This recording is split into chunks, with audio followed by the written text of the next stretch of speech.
നഷ്ടപ്പെട്ടു പോയ അച്ഛനെ എനിക്ക് തിരിച്ചു കിട്ടിയേക്കുന്ന വിഷമിക്കുന്നത് എന്തിനാ?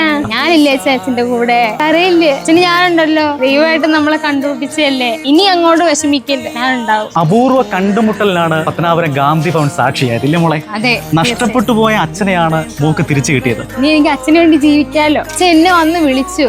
അപ്പോഴാ ഞാൻ ഓർക്കാം, ഇത് എന്റെ അച്ഛനല്ലേ. ഇത് ഭയങ്കരമായിട്ട് അങ്ങ് ഇതായിപ്പോയി. ഞാൻ അച്ഛനെ നോക്കണം, പഠിച്ച് ജോലി മേടിച്ചു. മോൾ എപ്പോഴെങ്കിലും പ്രതീക്ഷിച്ചോ നഷ്ടപ്പെട്ടു പോയ അച്ഛനെ തിരിച്ചു കിട്ടുമെന്ന്? ഒരിക്കലും ഇല്ല. ഞാനിപ്പോ നിൽക്കുന്നത് കൊല്ലം പത്തനാപുരം ഗാന്ധി ഭവനിലാണ്. ഈ മോടെ പേര് സങ്കീർത്തന എന്നാണ്. 4 വർഷമായി മോള് ഗാന്ധി ഭവനിൽ എത്തിയത്. മോടെ അമ്മ മരിച്ച ശേഷം നോക്കാൻ ആരും ഇല്ലായിരുന്നു, അനാഥയായി അവള്. അങ്ങനെയാണ് ഗാന്ധി ഭവനിലേക്ക് വരുന്നത്. അച്ഛൻ അതിനു മുമ്പേ അച്ഛനെ കാണാനില്ലായിരുന്നു. അച്ഛൻ എങ്ങോ പോയി. അച്ഛന് ചെറിയ മാനസിക പ്രശ്നമൊക്കെ ഉണ്ടായിരുന്നു. യാദൃച്ഛികം എന്നോണം ദൈവ നിശ്ചയം എന്ന് പറയട്ടെ, ഗാന്ധി ഭവനിൽ വെച്ച് മോൾ അച്ഛനെ കണ്ടുമുട്ടി. അതായത് തിരുവനന്തപുരം മെഡിക്കൽ കോളേജിൽ നിന്ന് കുറേ പേരെ, ആരും നോക്കാനില്ലാത്ത കുറേ പേരെ ഗാന്ധി ഭവനിൽ കൊണ്ടുവന്നിരുന്നു. അക്കൂട്ടത്തിൽ സങ്കീർത്തനയുടെ അച്ഛനും ഉണ്ടായിരുന്നു. എനിക്ക് എന്തെങ്കിലും കിട്ടുമായിരിക്കും, ദൈവമേ എന്നെ കാണിച്ചു തരണേ എന്നുണ്ടായിരുന്നു. എന്നെ വന്ന് പാർവേന്ന് വിളിച്ചു.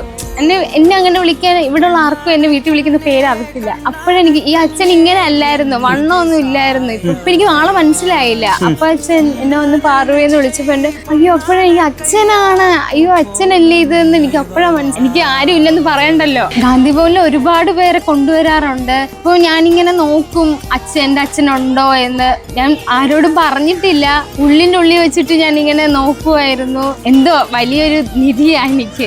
എന്റെ അച്ഛനെങ്കിലും എനിക്ക് നോക്കണം, അമ്മേനെ നോക്കാൻ പറ്റില്ല. അച്ഛൻ പാവമായിരുന്നോ? അച്ഛൻ പാവ.